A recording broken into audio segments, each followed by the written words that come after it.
Hey, I'm Arthur, engineer here at BlueFletch. Today, I've got the Zebra TC501. This is Zebra's newest flagship in the TC5 series, and it's built around a pretty big idea: running AI applications directly on the device. The headline is the Qualcomm Dragonwing Q-6690.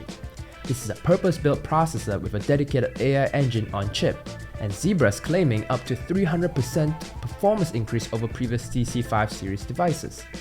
You can configure this with up to 12 gigs of RAM and 256 gigs of flash storage, plus a microSD slot that supports up to 2 terabytes.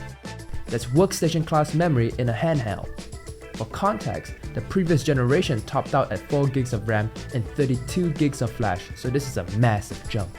The display is a 6-inch AMOLED. That's a big upgrade from the LCD panels on older TC5s. You're getting 1500 nits peak brightness, which means full sunlight readability is not an issue. It's protected by Gorilla Glass Victus, which is Corning's toughest glass and is the only one they actually drop tests on concrete. Data capture is where they really loaded this up. You've got 3 scanner options: the SR500, the SR560, and the AC670 advanced range scanner that can read barcodes up to 100 feet away.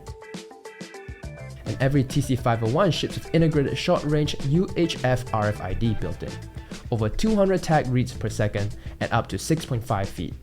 No sled required. From a management perspective, this runs Android with LifeGuard security updates, the full Zebra DNA suite, and it slots right into any MDM stack. For shared device deployment, we've been running BlueFletch Enterprise Launcher, SSO, and Identity on TC5 series hardware for years, so your workers can badge in with NFC, get their personalized session, and be productive in seconds. The shared device workflow doesn't just change because the hardware got a lot more powerful. Bottom line, the TC501 is Zebra going all in on AI at the edge. If you're planning to run on-device AI applications for your frontline, visual inspection, intelligent workflows, and real-time decisioning, this is the hardware to do it on. It's not cheap, and it's not trying to be. This is Zebra's best.